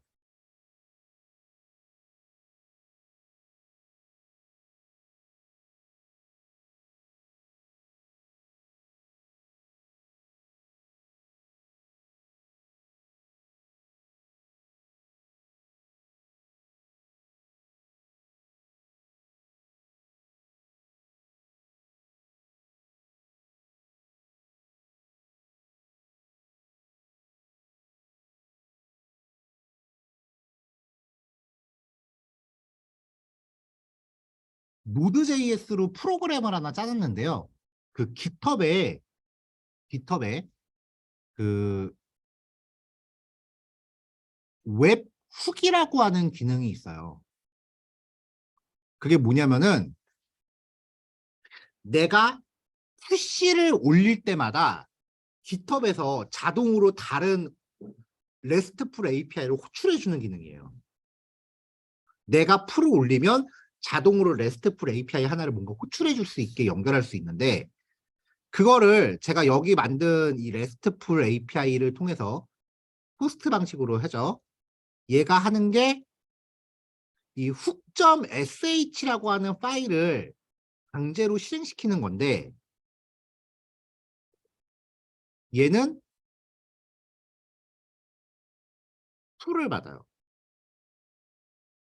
그러니까 구축해 놓은 시스템이 어떤 식이냐면은 실무 가면은 이런 식으로 구성하는데 되게 많아요. 내 PC가 있고요. 리눅스 시스템이 있어요. 여기에 API 하나를 따로 만들어요.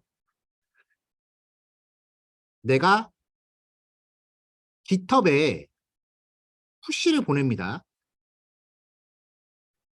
이렇게 하면은 얘가 자동으로 이 API를 호출해요.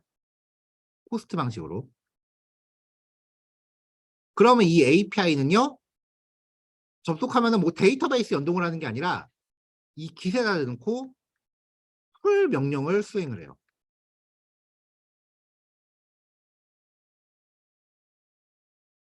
그러면 깃허브로부터 소스 코드를 이렇게 내려받겠죠. 그래서 내가 푸시를 올리면 요 과정이 자동으로 되게끔 해놓은 거예요. 그러니까 나는 푸시만 올리면 상용 시스템에 자동으로 반영이 되는 거죠. 보통 이런 거 이제 오토빌드라고 하는데 매번 서버에서 풀 일일이 받는 게 귀찮은 개발자들이 이런 식으로 시스템을 따로 구축을 해놔요. 이거 구축하는 것만도 며칠 걸렸어요, 사실은.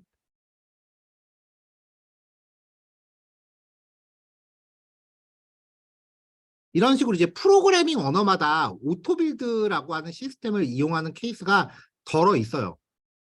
지금 저는 이제 PHP라고 하는 환경에 맞게 해놓은 거고요. 제가 쓰는 게 PHP라서. 이런 것도 있다라는 거 이제 참고 삼아서 한번 알아두세요. 어쨌건 상용 시스템에서 풀을 받는 방법이 하나 있고요.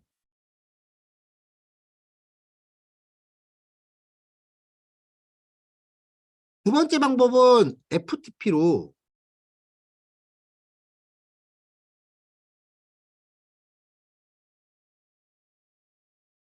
이 리눅스 시스템에 접속을 하는 거예요.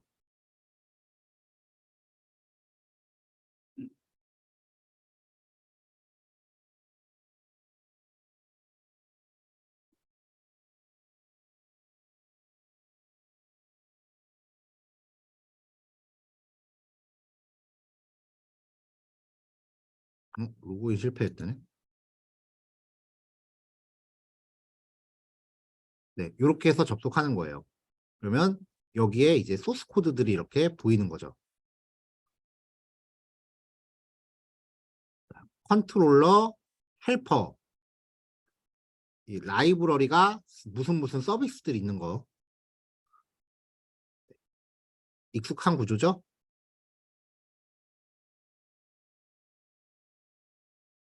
이런 식으로 해서 여기에 소스 코드를 내가 직접 업로드하는 방법도 있는데 지금은 이 FTP라고 하는 걸로 이제 접속하는 방법을 볼 겁니다.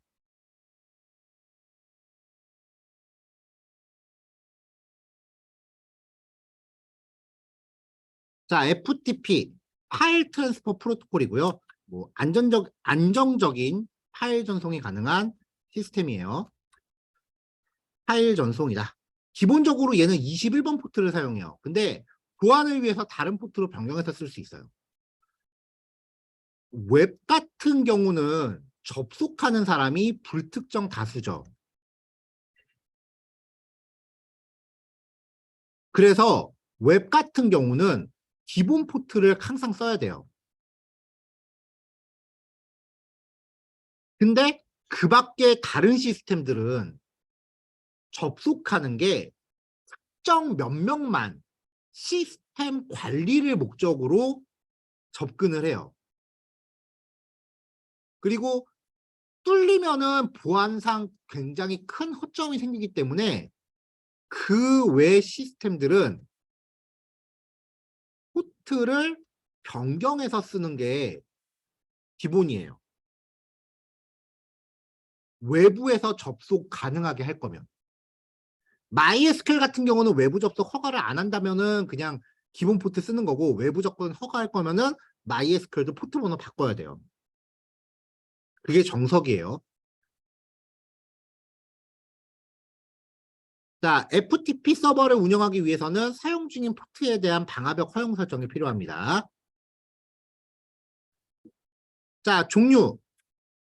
자, 서버. 리눅스 같은 경우는 VS FTP랑 프로 FTP-D라는 애가 있는데 이 뒤에 나오는 D는 데몬을 줄임말이라고 했죠.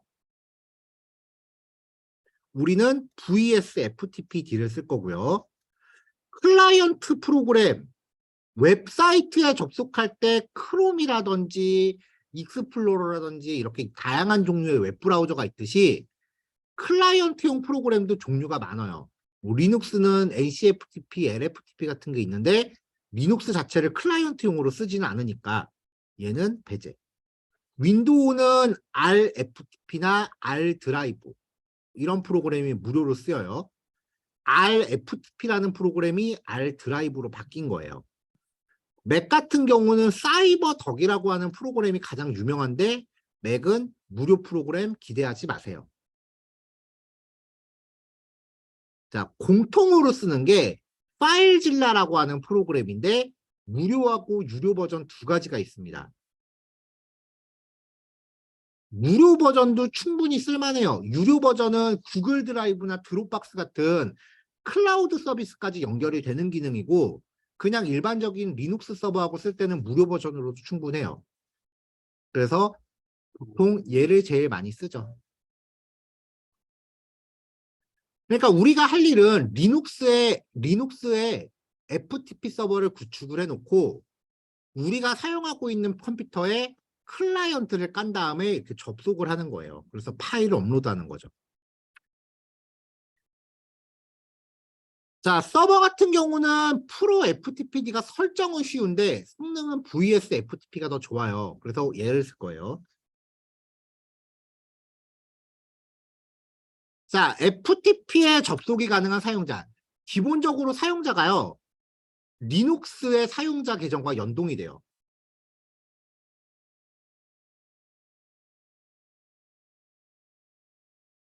MySQL하고는 반대죠. MySQL은 독립적인 아이디랑 비밀번호를 관리하는데 이 FTP는 리눅스 시스템 계정하고 연동이 돼요. 이렇게. 그리고 사용자별로 자신의 홈 디렉토리에 FTP로 접속하고 그 안에서만 작업이 가능해요. 익명 사용자, 모든 FTP 서버에 기본적으로 등록돼 있어요. 아이디가 애너니머스로 고정돼 있는데 비밀번호 없고요. 누구든지 접속할 수 있는 오픈된 아이디예요. 보안의 개떡이니까 실무에서는 익명 사용자 접속을 차단합니다. 자, FTP 전송 모드. 이것도 또 엄청난 상식이죠. 액티브 모드가 있고 패시브 모드가 있어요. 액티브 모드는요, 접속과 데이터 전송에 하나씩의 포트만을 사용을 해요. 그러니까 먼저 21번으로 접속을 해요. 접속이라는 게 입장권을 발급한다고 보시면 돼요. 그 다음에 20번 포트를 통해서 파일을 업다운로드를 해요. 파일 100개를 업다운로드 한다 그러면 모두 20번 포트로만 해요. 사용자가 100명이 접속해도 다 20번 포트로만 해요. 그러니까 굉장히 막히겠죠. 도로로 치면 1차선 도로예요. 패시브 모드는요. 입장권은 21번으로 발급을 받아요. 근데 그 다음부터 업다운로드는 1024번 이후 설정값에 따라서 포트를 서버 관리자가 정합니다. 이때 구간을 정할 수 있어요. 예를 들어서 9900부터 9999까지 이런 식으로 내가 범위를 정할 수 있어요. 그러니까 도로의 넓이를 내가 맘대로 설정할 수 있다고요. 그럼 업다운로드가 굉장히 수월하겠죠. 그래서 패시브 모드가 국룰입니다. 자, 여기까지가 FTP에 대한 상식이고요. 설치는 그냥 명령어 PDF에서 복사해서 갖다 넣으시면 돼요. 자, sudo apt-get install vs ftpd 하시면은 중간에 뭐라고 물어봐요. yes 하시면 설치는 끝나요.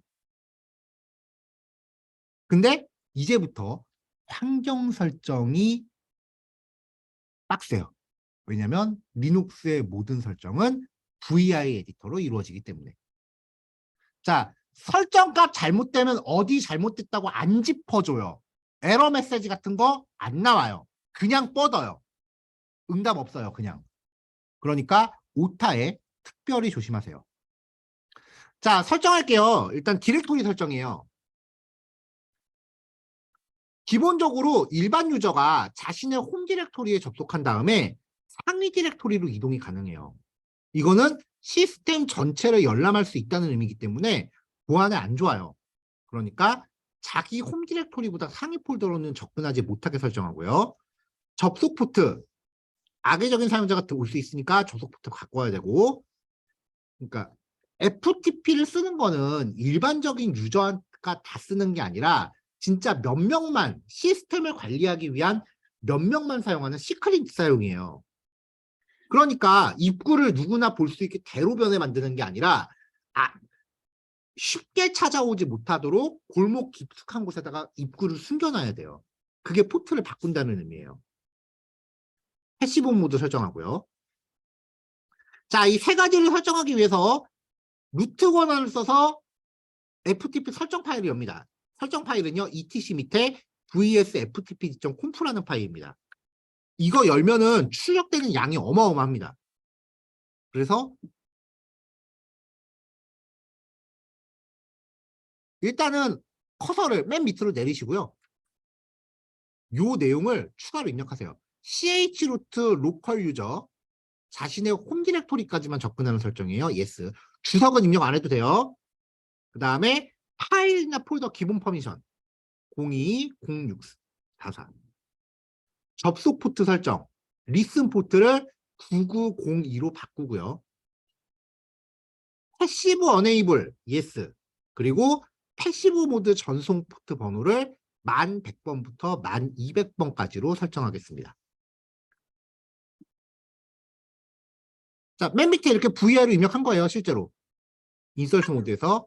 자, 이렇게 하고 나서 이제 저장하시면 돼요.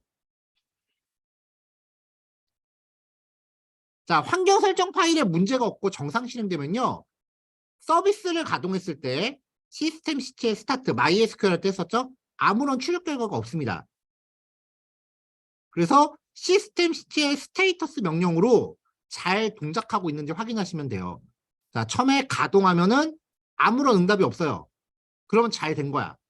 그래서 상태를 확인해 보면 액티브 러닝. 자, 근데 이제 이렇게 시스템CTL 스타트를 부팅할 때마다 해줘야 되니까 귀찮잖아요.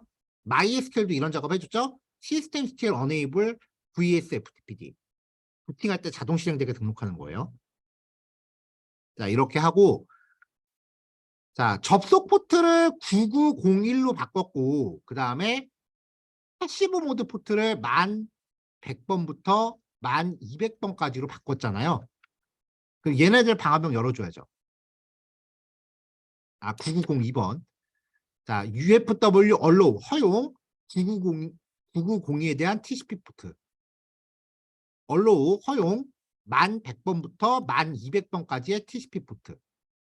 자, 이렇게 해놓고 방화벽을 제로도 합니다.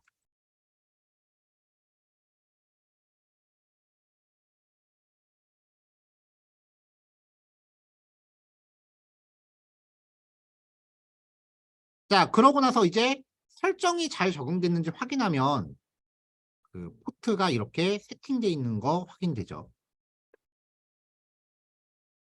자, 이제 클라이언트로 깔아봅시다. 자, 파이질라라는 프로그램 접속하시면 되고요. 클라이언트 프로그램 다운받으시면 돼요. 다운받아서 까시면 돼요. 자, 설치하고 나면 리눅스 IP랑 사용자 계정 이름, 비밀번호, 포트 번호 입력하고 연결하세요. 자, 왼쪽이 여러분들 컴퓨터고요. 오른쪽이 접속한 서버예요. 그러면 드래그해서 이렇게 끌어다 놓으면 업로드가 될 거예요. 이 과정에서 한글 파일은 지원이 안 된다는 거 확인하시고요. 소스 파일 이름 한글로 넣지 말라 그랬죠? 인식 안 된다고요. 안 될 거예요, 아마. 자, 이렇게 하고 이제 리눅스 상에서 ls 명령으로 이 파일이 업로드 됐는지 확인하시면 돼요. 리눅스에 SSH로 접속해서 ls 명령 내렸을 때 업로드한 파일이 보이는지 확인하시면 돼요. 자, 만약에 안 된다. 그러면 리눅스 상에 FTP 다시 깔아야죠. 서비스 중지, 시스템 CTL 스탑 vs FTPD. 시스템 CTL disable vs FTPD. 이렇게 해서 서비스 중지, 자동 실행 해제, 그리고 aptget pug -y vs FTPD 하면은 설정 파일과 서비스가 모두 삭제됩니다. 삭제하고 나서 다시 설치를 진행해 보시면 되겠죠. 웬만하면 이제 한 번에 성공하시길 바래요. 근데 대부분 안 되는 게 이 설정 파일에 오타 있어서 안 되는 거지 다른 이유는 없을 거예요. 그래서 여기에 제가 이렇게 쭉 넣어놨으니까 요거 복사해서 아마 복사해서 메모장 같은 거 일단 한번 붙이세요. PDF에서 바로 복사하면은 붙여넣기 했을 때 글자가 잘 안 깨질 수도 있으니까 한번 복사해서 메모장 같은 거에 붙여서 잘 나오는 거 확인하고 메모장에서 다시 복사해서 명령 프롬프트나 터미널에 그 VI 에디터 상에서 붙여넣기를 한번 해보세요. 근데 VI 에디터에 붙여넣기가 되는지까지는 제가 정확히 잘 모르겠어요. 맥에서는 되는 걸로 알고 있는데 윈도우에서 되는지까지 확실히 모르겠어요. 자, 이렇게 해서 이제 FTP까지 설치하시면 되고요.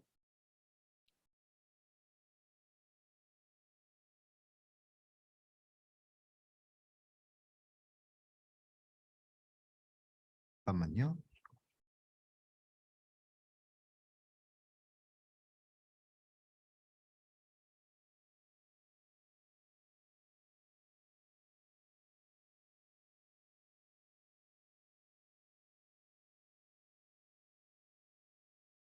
오늘 끝내느냐, 내일 끝내느냐.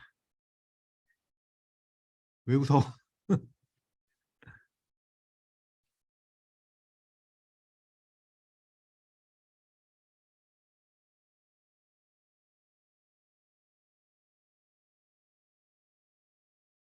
자, 일단 오전은 여기까지 할 거고요. 내일 진도 하루 더 합시다. 네. 안 그러면 오후까지 수업 시간 건드려야 될 것 같은데 그건 여러분들 부담되죠? 자, 대신에 리눅스 시험은요, 오늘 한다고 했는데 내일로 미룰게요. 일단 진도 다 끝나고 하는 게 맞는 거니까. 리눅스 시험지 드린 거는 내일 진행하는 걸로 할게요. 내일 그래서 15, 16, 17 해서 리눅스 진도 마무리하도록 합시다. 생각보다 조금 걸리네. 괜찮아. 내일까지 끝내면. 그러면 아직 3일 안 됐으니까 내 새해 계획은 3일 단위로 다시 세우는 거니까 내일까지 끝내면 계획을 벗어나는 건 아니에요. 자, 여기까지 할게요. FTP까지 해보시면 됩니다. 자, 녹화 끌게요. 수고하셨어요.